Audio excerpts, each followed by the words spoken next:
로마서 12장 1절 2절 말씀입니다. 로마서 12장 1절 2절. 여러분 처한 그 자리에서 우리 영상도 보시면서 말씀을 함께 읽겠습니다. 시작. 그러므로 형제들아, 내가 하나님의 모든 자비하심으로 너희를 권하노니 너희 몸을 하나님이 기뻐하시는 거룩한 산 제물로 드리라. 이는 너희가 드릴 영적 예배니라. 너희는 이 세대를 본받지 말고 오직 마음을 새롭게 함으로 변화를 받아 하나님의 선하시고 기뻐하시고 온전하신 뜻이 무엇인지 분별하도록 하라. 아멘. 네, 오늘 말씀의 제목은 우리가 드릴 영적 예배라는 주제로 말씀을 함께 나누려고 합니다. 여러분, 코로나로 인해서 우리는 많은 불편함을 감수하고 있습니다. 바라기는 우리 모두가 코로나19로 인해서 어려움 당하지 아니하고 다 보호받을 수 있기를 주님으로 축복합니다. 비록 우리가 예배당에 나오지 못했다 할지라도 우리가 처한 그 자리에서 예배할 때 성령께서 우리와 함께 해주시고 또 우리 드리는 예배가 온전한 예배가 될 줄로 믿습니다. 여러분, 저는 요즘 한국 교회 안에 또 온 나라 안에 예배에 대한 큰 관심을 이렇게 많이 가져본 적이 있는가 한번 생각해 보게 됩니다. 믿는 사람들이라면 당연히 예배의 소중함도 알고 예배에 대해 생각을 하죠. 그런데 요즘 우리 주변에서 들리는 예배에 대한 관심은 우리가 갖는 관심하고는 좀 다른 것 같습니다. 요즘 같은 이런 시국에 과연 예배를 드려야 하나? 이런 거죠. 예배를 드리지 말아라. 이런 쪽으로 관심을 가지고 바라보고 또 이야기들을 합니다. 그런데요, 여러분, 시간이 흐르고 세대가 달라지고 또 심지어 코로나19라고 하는 우리가 생각지 못한 환경에 처할지라도 오늘 우리 믿는 성도들의 마음은 달라지면 안 됩니다. 내가 생각하는 그 예배에 대한 분명한 생각들, 또 예배에 대한 나의 간절한 사모함들, 그것이 달라져서는 안 된다는 것입니다. 세상이 뭐라 할지라도 오늘 우리 그리스도인들은 내가 예배하는 이 시간에 내 예배를 기쁘시게 받으시는 그 하나님을 생각하면서 어떻게 하면 하나님이 기쁘시게 받으시는 예배가 될 것인가 하는 생각들을 가지고 이런 관심을 우리가 서로에게 주고받아야 한다는 것이죠. 그 옛날 사마리아 수가성 우물가에 한 여인이 예수님께 물었죠. 주제가 예배에 대한 것이었습니다. 이렇죠. 주님, 제가 보니 당신은 선지자시네요. 그런데 우리 조상들은 이 산, 이 여인이 말하는 이 산은 그리심산인데 이 그리심산에서 예배를 드려야 한다고 하는데 당신들, 유대인들은 예루살렘에서 예배를 드려야 한다고 합니다. 도대체 어느 말이 맞습니까? 이러고 이렇게 여인이 예수님께 물었습니다. 그때 예수님께서 대답하시죠. 여인이요, 예배하는 것에 어느 곳에서 예배하느냐가 중요한 것이 아니라 어떻게 예배하느냐가 더 중요하다라고 가르쳐 주셨습니다. 그러시면서 하나님께 예배하는 자는 성령과 진리로 예배해야 된다라고 말씀하셨습니다. 여러분, 예전의 개역 성경에는 영과 진리로 또는 신령과 진정으로 이렇게 해석이 되어 있었는데 원어상으로 보면 성령의 임재와 성령을 따라서, 그리고 진리라는 말은 말씀을 의미해요. 하나님의 말씀, 성경, 하나님 말씀을 따라서 예배해야 한다라고 주님은 이 여인에게 가르쳐 주셨고요. 오늘날 2000년이 흐른 지금 우리가 요한복음을 펴서 읽으면서 우리도 깨닫게 됩니다. 참된 예배, 진정한 예배는 어디서 드리는가 보다도 어떻게 드리는가가 더 중요하다는 사실을 우리 마음에 새기게 되는 것입니다. 그래서 오늘 이 시간 우리가 함께 로마서 12장 1절과 2절 두 절을 읽었는데 이 두 절 말씀을 가지고 그렇다면 우리가 하나님께 드려야 할 영적인 예배, 주님이 찾으시고 주님이 받으시기를 원하는 그 예배는 무엇인가 하는 것을 좀 같이 생각해 보려 하는 것입니다. 여러분, 수가성 우물가의 그 여인에게 주님께서 하신 긴 말씀들을 네 자로 줄여보면 영적 예배 이렇게 줄일 수 있습니다. 하나님께 드리는 예배는 영적 예배가 되어야 한다라고 말씀하신 것이죠. 하나님은 우리의 예배를 기쁘시게 받아주십니다. 오늘 이 시간도 여러분이 하나님께 드리는 그 장소, 그 시간 하나님 기뻐 받으십니다. 보통 우리를 그리스도인 또는 성도라고 표현하죠. 여러분이 성도가 성도답고 그리스도인이 그리스도인다울 때가 가장 도드라지게 드러나는 때가 언제냐면 예배일 때입니다. 예배. 하나님께 예배하는 그 순간, 그 자리, 그 시간이 세상 사람들과는 진짜 구별되는 모습이 드러나게 되는 것입니다. 그래서 예배는 굉장히 소중하고 중요합니다. 여러분, 구약에서의 예배는요 제사라고 표현했습니다. 제사. 우리 고린도전서 10장 20절 말씀을 함께 읽어보려고 합니다. 자막 준비됐으면 띄워주실래요? 고린도전서 10장 20절 같이 한번 읽어볼까요? 시작. 무릇 이방인이 제사하는 것은 귀신에게 하는 것이요 하나님께 제사하는 것이 아니니 나는 너희가 귀신과 교제하는 자가 되기를 원하지 아니하노라. 아멘. 여기 너희가 귀신과 교제하는 자가 되기를 원하지 않는다. 여러분, 예배를 제사라는 표현으로 쓴다고 말씀드렸죠. 오늘 이 말씀에서의 제사는 예배입니다. 그런데요, 오늘 이 본문을 잘 보시면 예배가 무엇인지에 대해서 보다 더 깊이 우리가 생각해 보게 됩니다. 깨닫게 되는 건데, 자 보세요. 제사는 예배인데 예배는 단순히 의식이 아닙니다. 여러분, 우리가 태어난 대한민국, 여러분 가운데는 어려서부터 기독교 가정에서 태어나서 못 봤을 수도 있습니다. 그런데 상당수의 사람들은 우리나라는 유불선 여러 가지 종교들을 섬겨오면서 지금도 상당히 많은 사람들이 제사를 드리고 있습니다. 제사 드릴 때 보면 제사상을 차리고 그 앞에 가서 절을 하죠. 조상들을 섬기는 것입니다. 그런데 이 제사는 오늘 성경에서 예배라고 표현했죠. 예배는 단순히 의식이 아닌데 왜 의식이 아니냐, 이것을 생각해 볼 때 보세요. 예배는 의식보다는 만남을 의미합니다. 만남. 내가 제사를 드린다는 것은 제사 드리는 대상과 만나는 것이에요. 우리가 하나님께 예배하면 하나님을 만나게 됩니다. 만나게 됨과 동시에 만남은 임재로 나타나요. 임재. 하나님이 임재하시는 거예요, 우리 가운데. 그리고 임재라는 말 안에는 뭐가 들어오냐면 통치가 들어옵니다. 통치. 우리를 만나주시고 우리에게 임재하셔서 우리의 삶을 통치하시는 것, 그것을 예배 가운데서 이룬단 말이에요. 그래서 우리가 아무에게나 아무런 대상에게나 제사를 드리면 안 되는 것이죠. 아까 좀 전에 봤지만 고린도전서 10장 20절에 무릇 이방인이 제사하는 것은 귀신에게 하는 것이요 하나님께 제사하는 것이 아니니 나는 너희가 귀신과 교제하는 것을 원치 않는다. 예전에 이렇게 되어 있었어요. 그러면 귀신에게 제사하고 귀신이 어떻게 해요? 만나주는 거죠. 제사를 하면 실제로 귀신을 기다리죠. 사람들은 귀신에게 제사하고 귀신을 만나고 그 다음에 귀신이 임재하는 거죠. 그리고 귀신이 통치해요.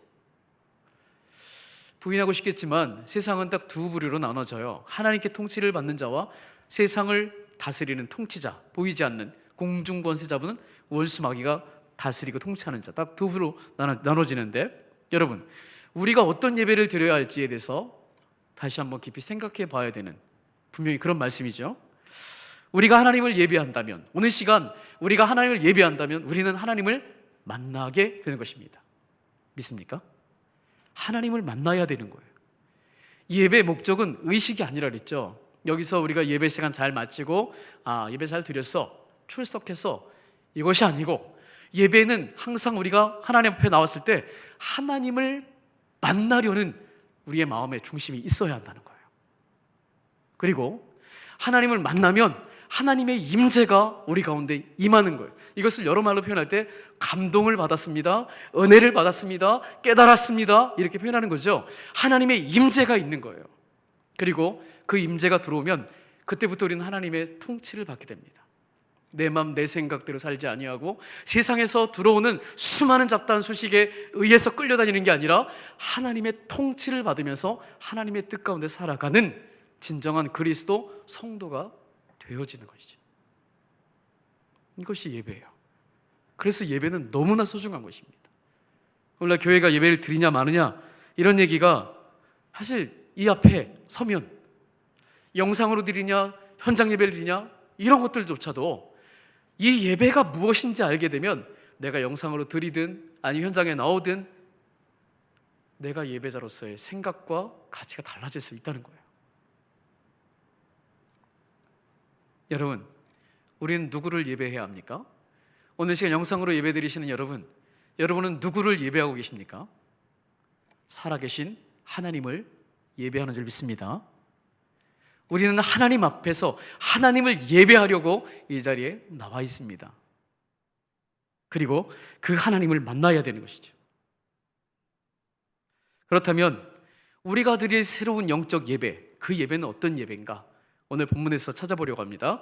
로마서 12장 1절 말씀을 같이 한번 읽어보겠습니다. 로마서 12장 1절 시작. 그러므로 형제들아 내가 하나님의 모든 자비하심으로 너희를 권하노니 너희 몸을 하나님이 기뻐하시는 거룩한 산 제물로 드리라.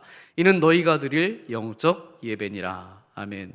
오늘 본문에 보시면 너희의 몸을 하나님이 기뻐하시는 거룩한 무엇으로? 산 제물로 드리라. 이렇게 말씀하고 있습니다. 잘 들어보세요. 너희의 몸을 하나님이 기뻐하시는 거룩한 산 제물로 드려라. 이것이 곧 영적 예배다. 이렇게 정리하고 있어요. 여러분, 제물이란 말을 갖다가 국어사전에서 찾아봤어요. 뭐라고 되어 있냐면 제사에 쓰는 음식물 또는 제사 지낼 때 바치는 물건이나 짐승 따위 이렇게 표현해놨어요. 그렇다면 이 제물이라는 것은 하나님께 제사, 하나님께 예배 드릴 때 바쳐야 하는, 예전에는 제사였으니까 동물이겠죠, 그렇죠? 곡물이겠죠, 이런 것들이라고 이야기할 수 있습니다. 성경을 보면 아담 때부터 하나님께 제사를 드리기 시작했어요.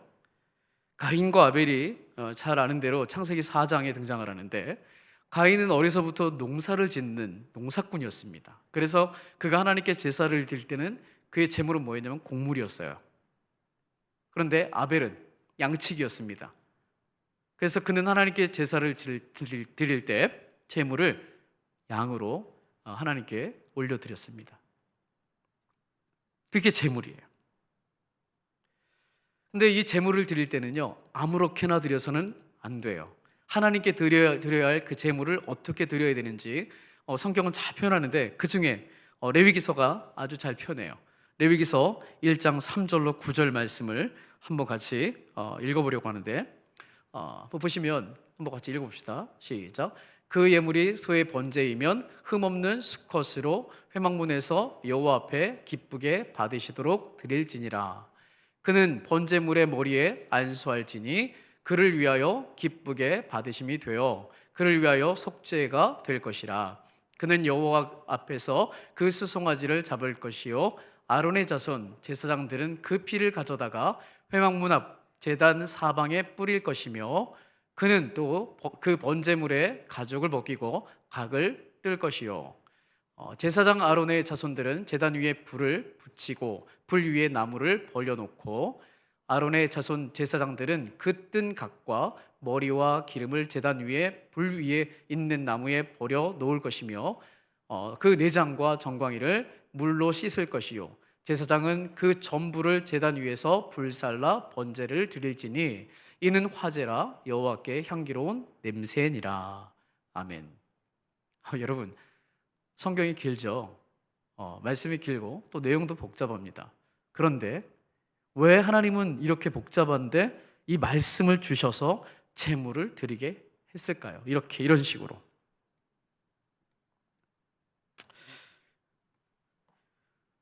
오늘 이 말씀에서 굉장히 중요한 부분을 찾아야 되는데요, 그게 뭐냐면, 물론 짐승도 가지고 올 때, 제물로 바치려 할 때 아무 짐승이나 가져오면 안 됩니다. 그러나 일단은 구별해서 가지고 왔으면 그 다음에 행하는 게 있어요. 뭐냐면 첫 번째, 그 재물에게 손을 얹어서 나의 죄를 전가시킵니다.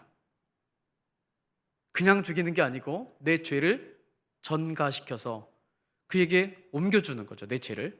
그리고 그 재물은 반드시 죽어야 합니다. 반드시 죽어야 합니다. 살아있으면 안 돼요.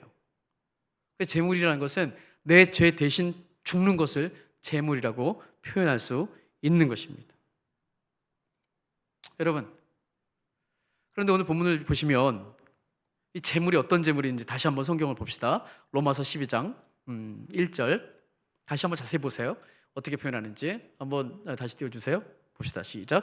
그러므로 형제들아, 내가 하나님의 모든 자비하심으로 너희를 권하노니 너희 몸을 하나님이 기뻐하시는 거룩한 산 제물로 드려라.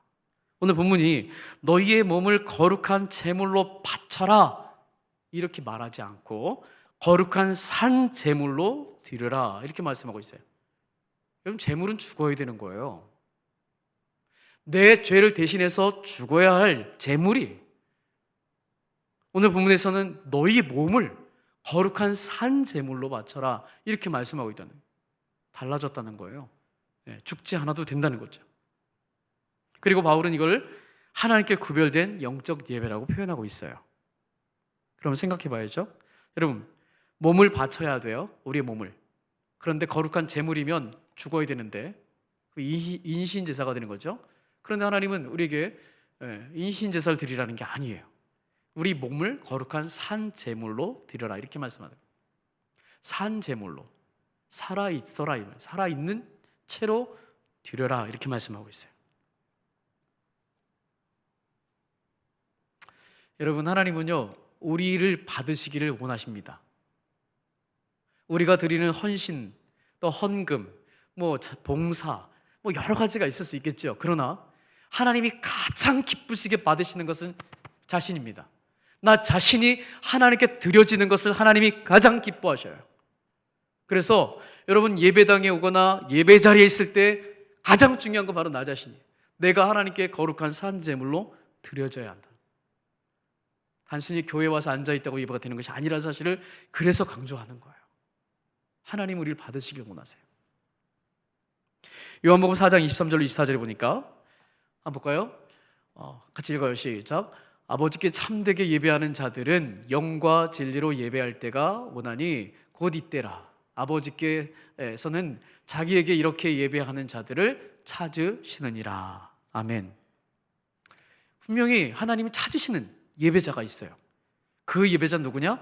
영적 예배를 드리는 자. 오늘 본문 말씀대로라면 우리의 몸을 거룩한 산 제물로 드릴 수 있는 자를 하나님은 지금도 찾고 계시다는 거예요. 우리가 진정한 예배자가 되려고 한다면 우리는 영적 예배를 드리는 자가 되어야 합니다. 그렇다면 이제 우리가 살펴야 할 게 뭐냐면 영적 예배는 그게 뭐냐? 영적 예배로 드리려고 할 때 어떻게 드리는 게 영적 예배냐를 우리가 봐야겠죠. 로마서 12장 2절 말씀입니다. 2절 말씀 한번 같이 볼까요? 로마서 12장 2절 읽겠습니다. 시작. 너희는 이 세대를 본받지 말고 오직 마음을 새롭게 함으로 변화를 받아 하나님의 선하시고 기뻐하시고 온전하신 뜻이 무엇인지 분별하도록 하라. 여러분, 영적 예배를 드리려고 할 때 세 가지를 잘 살펴야 합니다. 이 세 가지를 잘 살피고 드려야 영적 예배가 된다는 거예요. 첫 번째, 무엇이냐면 이 세대를 본받지 말아라 이렇게 말씀하고 있어요. 이 세대. 여러분, 제가 이제 이 세대에 대해서 성경의 각 본문을 좀 찾아보려고 합니다. 주님은 이 세대를 어떻게 표현하는가? 또 성경은 이 세대를 무엇이라고 말하는가? 우리가 살고 있는 이 시대 말하는 겁니다. 어떻게 이야기하는지 살펴보려고 하는데, 먼저 마태복음 11장 16절과 17절을 한번 보겠습니다. 같이 읽어요. 시작. 이 세대를 무엇으로 비유할까? 비유하건대 아이들이 장터에 앉아 제 동물을 졸라 이르되 우리가 너희를 향하여 피리를 불어도 너희가 춤추지 않고 우리가 슬피 울어도 너희가 가슴을 치지 아니하였다 함과 같도다. 아멘. 이 말씀에 보면 비유인데요. 아이들이 피리를 분다는 것은 즐겁다는 거예요. 악기를 연주하고 흥에 겨워서 뭔가를 연주하고 있는데 반응이 없어요. 무관심. 또 반대로 가슴을 치면서 운다는 건 슬픈 일을 당했다는 거예요. 애통할 일, 정말 가슴 치면서 울 만한 정말 슬픈 일을 당했는데도 불구하고 자기 동무의 친구예요. 그런데 그 앞에 가서 감정이 메말라서 아무런 반응을 보이지 않아요. 다시 말하면 진정한 사랑이 메말라 버렸다. 사랑의 마음이 메말라 버린 세대라고 오늘 성경이 이야기하고 있습니다. 그러면 마태복음 12장 39절 왜 그런지 같이 읽어봐요. 시작. 예수께서 대답하여 이르시되 악하고 음란한 세대가 표적을 구하나 선지자 요나의 표적밖에는 보일 표적이 없느니라. 아멘. 이 본문에서 예수님께서 뭐라 그래요? 악하고 음란한 세대라고 이 세대를 표현하고 있어요. 이게 성경의 말씀이고요. 이게 주님의 말씀이에요. 우리가 살고 있는 이 세대, 내가 아무런 생각 없이 그냥 편안하게 그냥 의심 없이 따라가고 그냥 같이 놀다 보면 이 악하고 음란한 세대에서 우리도 악하고 음란한 자가 충분히 되어질 수 있다는 것을 경고하는 것입니다. 마태복음 17장 17절 말씀도 볼까요? 마태복음 17장 17절 예수께서 대답하여 이르시되 믿음이 없고 패역한 세대여 내가 얼마나 너희와 함께 있으며 내가 얼마나 너희에게 참으리요 그를 이리로 데려오라 하시니라. 여기도 보면 믿음이 없고 패역한 세대라고 주님이 말씀하세요. 여러분 오늘날 우리 세대 이 코로나 시즌에 물론 전염병 조심해야 합니다. 방역도 해야 되고요. 지침 따라야 합니다. 그러나 생각해 보세요. 우리가 생각을 놓치면 안 되는데 여러분 믿음은 들음에서 나잖아요. 여러분이 어떤 이야기를 많이 듣고 있는가를 생각해 봐야 돼요. 정말 하나님 말씀을 많이 듣고 있나? 세상에서 들리는 소리를 많이 듣고 있나? 세상에서 들리는 소리만 들으면 목사인 저도요 교회 문턱에 들어서는 순간 막 코로나균이 저한테 다 들러붙어가지고 죽을 것 같아. 교회만 가면 다 코로나 다 걸려가지고 콜록거리다가 다 그냥 끝장날 것 같은 느낌이 솔직히 들어요. 근데 그렇습니까? 오도하는 거죠, 언론이. 전 TV를 보다가 문득 생각해요. TV 나오는 사람들은 왜 마스크를 안 쓸까? 앵커들이나 또는 막 여기 여러 명이 나와가지고 뭔가를 프로를 끌어가는 사람들이 있는데 그 사람들은 떨어져 앉지도 않고 마스크도 안 쓰고 그렇게 하고 있어요. 그런데 아무 말이 없죠. 그리고 지금도 이 시간에 밖에 나가보세요. 물론 요즘은 이제 절제시켜서 식사를 9시 이후에 못한다 그러지만 그럼에도 불구하고 식당에 가면 저도 식당에 가봐 그냥 3, 4, 5 다 짝지 앉아가지고 마주보고 마스크 벗고 밥 먹어야 되잖아요. 여러분 왜 유독 교회만을 가지고 말하는가? 세상은 어차피 믿음이 없습니다. 오늘 소상공인들 참 힘들죠. 장사를 재밌게 못하게 하고 또 모이지 못하게 하고 컴퓨터 같은 데는 밖으로 가지고 나가기만 해야 되고 어렵죠. 그래서 국가에서 재난지원금을 2차로 주겠다고 그래요. 참 귀한 일입니다. 그런데 상대적으로 교회는요. 교회는 코로나 때문에 나오지 못하게 해요. 누가 물어봤대요. 그럼 교회들은 왜 이렇게 재난지원금을 주지 않느냐? 성도들이 교회 안 나오니까 예배 드리지 않으니까 헌금도 줄어들고 힘든 거 맞는데 그랬더니 한다는 얘기가 뭐냐면 비영리 단체니까 안 준다는 거예요. 어피가 있는 거죠. 어쨌든 이 세대는요 믿음이 없는 세대입니다. 패역한 세대. 하나님과 상관이 없어요. 그들의 눈에는 하나님이 안 보여요. 믿음의 세계가 안 보인다고요. 그러니까 그 상태에서 우리들에게 수많은 말들을 쏟아놓고 있습니다. 그런데 믿는다고 하는 내가 그 이야기를 들으면서 하나님이란 존재를 잃어버리고 세상의 소리만 계속 들어요. 그러다 보니까 예배드리면 큰일 날 것 같은 느낌이 드는 거죠. 근데 여러분 좀 전에 말씀드렸지만 예배는 만남이에요. 예배를 통해서 하나님을 만나요. 하나님의 임재를 깨달아요. 하나님의 통치를 받아요. 그래서 내가 그리스도인이고 세상과는 다른 사람이라는 사실을 깨닫고 그렇게 살아가도록 힘을 얻고 용기를 얻는 그런 삶에 계속 원동력을 불어넣는 게 예배란 말이에요. 근데 예배를 멈춘다? 드리지 않는다? 물론 영상 예배 드리는 거 귀합니다. 드려야죠. 그런데 상당히 모르겠어요. 얼마나 퍼센트가 되는지 모르겠지만 예배를 영상으로 드리다 보니까 예배가 등한이 될 수도 있다는 사실을 생각해 보게 됩니다. 목사님, 저도요, TV 프로그램, 요즘 우리나라 채널이 얼마나 많습니까? 버튼 하나만 누르면 옆으로 돌아요. 재미나고 쇼킹한 영화든지 뭐 재미난 프로가 얼마나 많은데 그 중에 하나가 예배인 거예요. 말씀인 거예요. 진짜 말씀을 곤두세우고 하나님의 말씀을 듣고자, 하나님 만나고자 이 예배의 현장에서 그렇게 수고하고 그렇게 헌신해도 때로는 우리가 피곤하고 곤비할 수도 있는데, 그래서 속히 이 문제가 해결되어야 되는 것이 맞습니다. 근데 여러분, 우리가 알아야 할 거예요. 세상의 소리만 들으면 안 된다는 거예요. 이 세대를 본받지 말라는 것은 세상 사람들, 믿음이 없는 세대, 패역한 세대, 하나님을 무시하는 그 세대 사람들이 가진 가치관, 그들 세계관, 그들의 생각 속에서 나온 이야기들을 100% 맞고 그대로 듣고 따라가서는 안 된다는 것을 이야기하는 것입니다. 이 세대를 본받으면 안 돼요.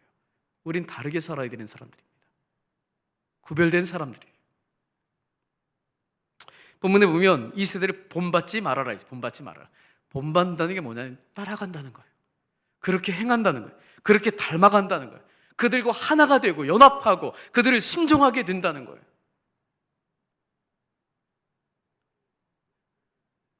참 지금은요, 여러분, 우리가 균형을 잡아야 할 시대입니다.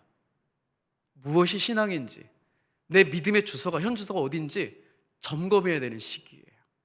사실 예배에 대해서 요즘 저 자신도요, 목사이지만 내가 이렇게 예배를 드릴 수 있다는 게 얼마나 큰 은혜인지에 대해서 새록새록 깨닫고 있습니다. 저도 예배 못 드리면요, 목사이지만 집에 가서 뭐 할까요? 저도 편하게 있을 겁니다.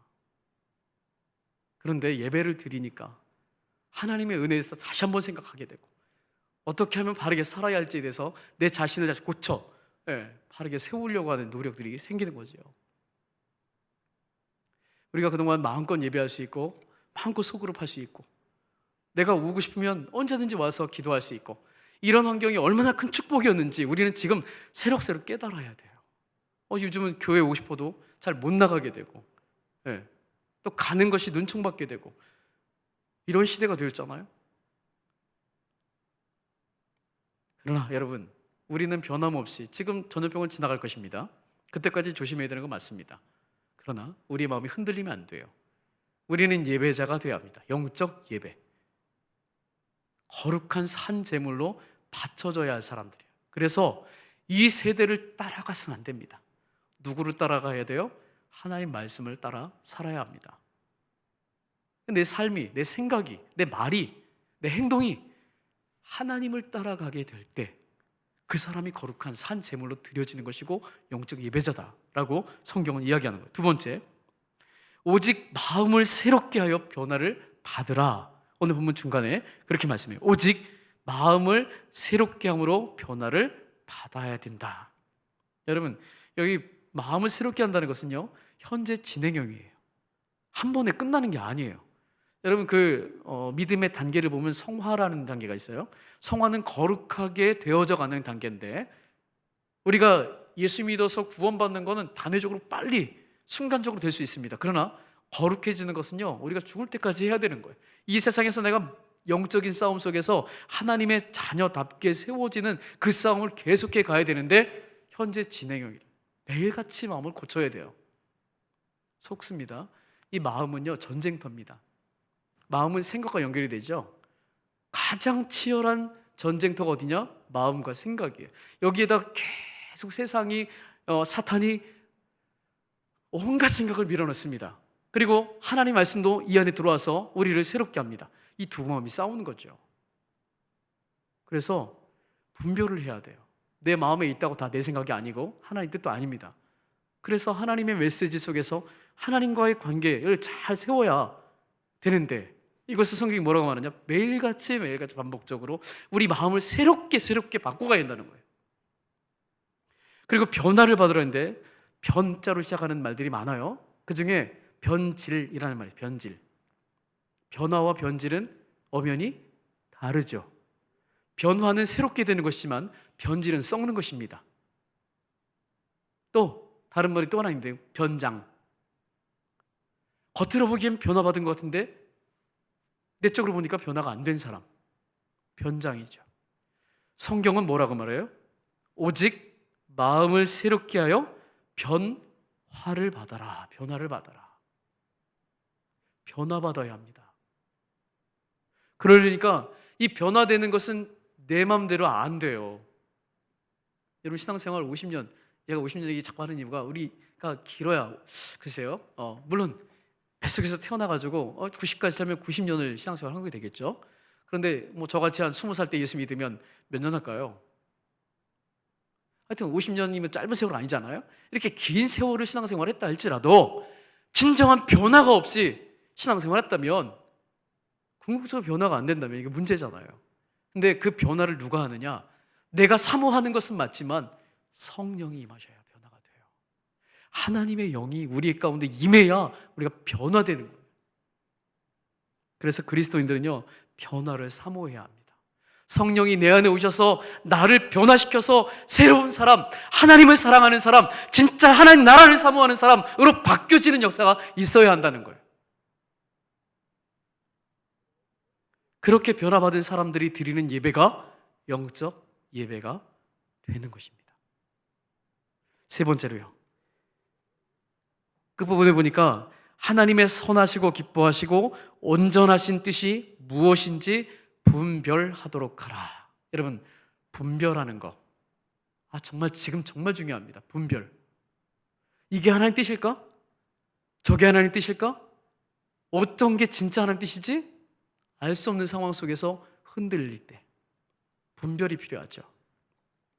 여러분, 근데 분별을 무엇으로 해요? 하나님의 선하심, 하나님의 기뻐하심, 하나님의 온전하신 뜻을 분별하라는 거예요. 따라서 분별하려고 할 때 기준이 있다는 거예요. 분별은 내 생각, 내가 원하는 것, 세상이 나에게 요청하는 것, 내가 요구받고 있는 것이 아니고 하나님의 뜻이 중요하다는 거예요. 하나님의 뜻, 하나님의 선하심, 하나님의 온전하신 그 계획이 무엇인가를 보고 그것이 기준이 되어서 분별이 돼야 한다는 거예요. 철저하게 우리는 하나님께 기준을 둬야 합니다. 내가 무엇인가를 하려고 할 때, 내가 뭔가를 얻으려고 할 때, 이게 하나님이 기뻐하시는 일인지, 하나님이 기뻐하시는 것인지, 하나님의 말씀에 준하는 것인지, 하나님의 뜻대로 하는 것인지를 생각해야 한다는 거예요. 그게 사라지면 내 뜻대로 사는 거예요. 내가 좋은 대로. 누가 기준이에요? 내가 기준입니다. 좀 전에 변화 얘기했죠. 변화의 가장 중요한 부분이요, 내 뜻이 아니고 하나님의 뜻을 찾는 삶으로 바뀌어지는 것을 말하는 거예요. 내 모든 인생사 속에서 내가 하는 모든 일들이 내가 원하는 것이 아니고 하나님의 원하시는 것을 찾고 그분 앞에서 순종하려는 몸부림을 치게 되는 사람, 그 사람이 변화받은 사람이라는 거예요. 이 변화가 있어야 되는 거죠. 그것을 분별해내는 능력, 그것이 성숙함입니다. 성숙함. 성장한 사람들이 그것을 하는 것이 어떤 게 옳은 건지. 여러분, 요즘 우리가 코로나 시대에 현장 예배를 드리는 것도 귀하고 영상 예배 드리는 것도 귀합니다. 어떤 게 옳으냐 그르냐 이게 싸울 일이 아니에요. 그러나 중요한 거, 내가 현장에 나와 있어도 영상 앞에 있어도 나의 중심이 지금 하나님 앞에 온전히 드려지는 예배자가 될 것이냐 안 될 것이냐, 이것은 굉장히 중요한 문제예요. 따라서 진짜 우리는 참된 예배자가 되어야 되는 거죠. 그것을 생각하고 오늘 이 자리에 또 여러분 영상 앞에 서 있어야 합니다.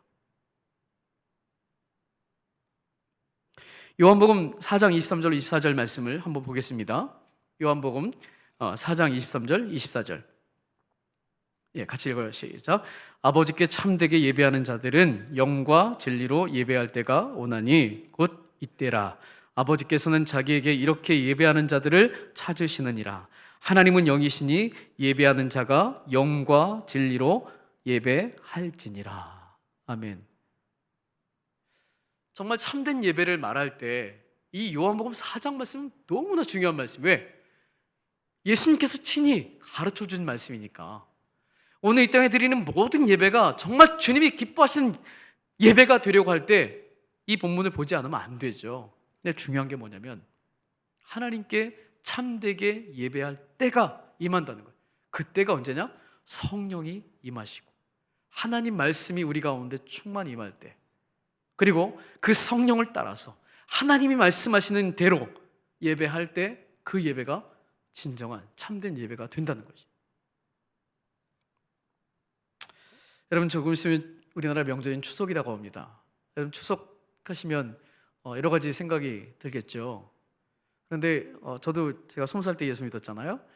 그 전까지는 저도 신앙생활을 안 했거든요. 그러니까 저희 아버님도 안 믿으시는 분이니까, 그것도 독자이셨기 때문에 꼬박꼬박 제사를 지냈습니다. 저는 그 중에 장남이었어요. 삼형제 장남. 그러니까 저도 제사상에 가면 절을 해야 되는 사람인 거죠. 제가 기억으로는 초등학교 다닐 때까지도 절을 했던 것 같아요. 근데 그 뒤로는 교회는 안 다녔는데 제사를 안 해, 그러니까 절은 안 했던 것 같아요. 근데 그 문화가 아무 문제가 없었다고 생각했어요. 근데 제가 예수를 믿고 나니까 이게 굉장히 심각한 얘기더라고요. 엄청나게 이게 하나님 앞에 위배되는 일이에요. 근데 우리나라 명절 되면 지금도 쏟아한 사람들이 제사상에 모여서 제사를 지냅니다. 조상들에게 절한다고 생각하고, 물론 명절 때 흩어졌던 가족들이 모여서 정을 나누고 서로 안부도 묻고 좋은 문화인 건 맞아요. 근데 그 중심에 뭐가 있어요? 제사가 있습니다. 근데 제사가 아까도 말했지만 제사는 그냥 그 의식이 아니라는 거예요. 만남이라 그랬잖아요.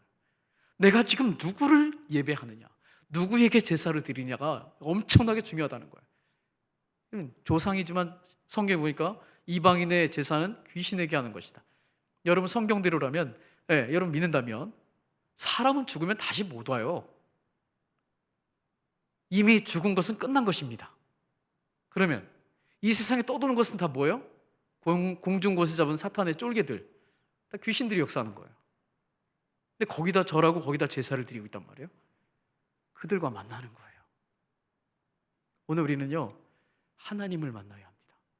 그리고 적어도 내가 그리스도인이라면 내 지인들, 내 가족들, 내 친지들 바르게 하나님을 만나도록 그래서 전도해야 되고, 그래서 그들을 위해서 기도하는 거죠. 알지 못할 때는 당신은 그렇게 해, 당신은 원하는 거 하고 난 내 원하는 거 하겠습니다. 이게 무슨 신사적인 것 같지만 아니요, 이게 영원히 다른 겁니다. 누구에게 통치를 받느냐가 되기 때문에 그렇습니다. 사랑하는 여러분, 오늘 우리는 어떻게 예배하겠습니까? 우리가 드릴 영적 예배는 뭡니까? 누구에게 드려야 합니까? 어떻게 드려야 합니까? 기억해야 합니다. 우리는 하나님, 살아계신 하나님 아버지께 예배해야 합니다. 그리고 우리가 드릴 영적 예배는요, 거룩한 산 제물로 우리 몸을 드리는 건데, 이 몸을 드린다는 개념이 이 세대를 본받지 말아야 합니다. 구별된 삶을 살아야 한다는 거예요. 여러분 직장도 가고 학교도 가고요, 우리 할 거 다 해야 합니다. 그러나 세상 사람들을 따라서 세속적인 가치관을 가지고 그 삶을 살아가다 보면 우리의 가야 할 장소는 하나님 나라가 아닐 수도 있다는 사실을 기억해야 합니다. 그리고 또한 우리가 드릴 예배는 변화가 필요합니다. 절실하게 필요합니다.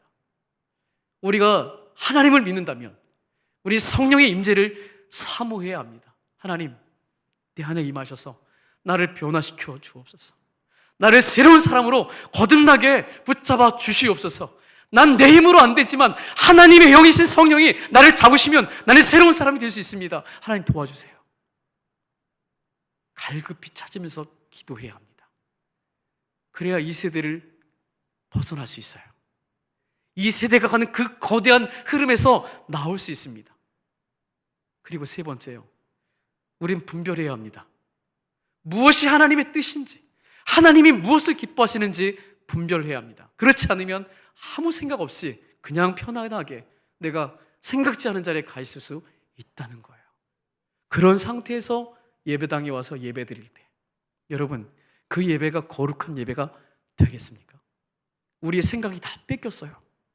우리의 생활이 엉망이 됐습니다. 내 마음 상태가 지저분해져 있어요. 그러니까 내가 드릴 때 그 하나님의 임재가 내 안에 임하겠습니까? 여러분, 우린 청년의 때를 살고 있습니다. 정말 중요한 때입니다. 저도 청년의 때가 있었어요. 여러분, 어떻게 표현하냐면 청년의 때는요, 마치 생선의 가운데 토막, 가장 중요한 시기라고 이야기합니다. 이 시기에 여러분이 하나님을 알고 하나님을 예배하는 자가 되었다면 정말 청년의 신앙을 가져야 합니다. 그 신앙을 가지고 하나님을 기쁘시게 하는 우리 모두가 될 수 있기를 주님의 이름으로 축복합니다.